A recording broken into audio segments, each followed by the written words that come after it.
आपके अपने YouTube channel bio special पर आज फिर से स्वागत है। आज हम प्रभाविता के नियम देखेंगे। मेंडल ने मटर पर अपना प्रयोग किया और उसके आधार पर उन्होंने 3 नियम दिया। पहले 2 नियम प्रभाविता का नियम और पृथक्करण का नियम, दोनों को एकल संकर क्रॉस के आधार पर दिया और स्वतंत्र विहन के नियम को डाइहाइब्रिड क्रॉस के आधार पर दिया है। तो चलिए आज की क्लास में हम देखते हैं प्रभाविता का नियम। प्रभाविता के नियम को एकल संकर क्रॉस के आधार पर दिया। अब थोड़ा सा जान लेते हैं एकल संकर क्रॉस क्या होता है।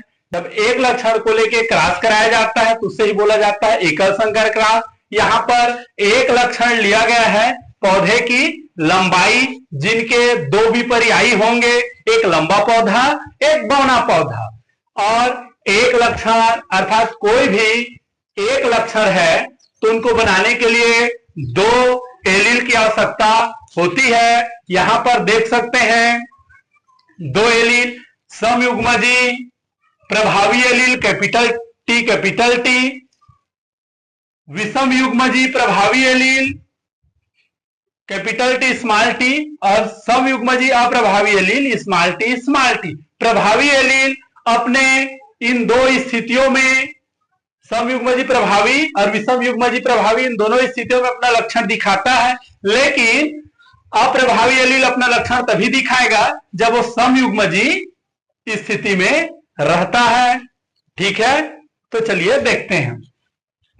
यहां पर एक सिंगल लक्षण, एक लक्षण लिया गया है पौधे की लंबाई, तो लंबा पौधा और बौना पौधा, ये उनके 2 विपर्यायी हैं, और जब इनके बीच में क्रॉस किया जाता है तो F1 पीढ़ी में ये जनक पौधे हैं, फिर युग्मक बनेंगे लंबा पौधा से कैपिटल टी, बौने पौधे से स्मॉल टी, फिर इसके बाद F1 जनरेशन में संकर लंबा पौधा बनेगा।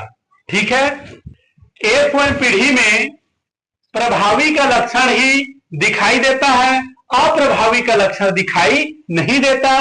इसी को मेंडल ने प्रभाविता का नियम कहा। मेंडल ने देखा कि F1 पीढ़ी में प्रभावी का लक्षण दिखता है और अप्रभावी का लक्षण दिखाई नहीं देता।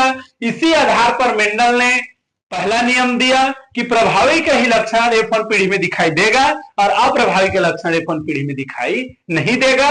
इसी को मेंडल का प्रथम नियम, प्रभाविता का नियम या लॉ ऑफ डोमिनेंस के नाम से जाना जाता है।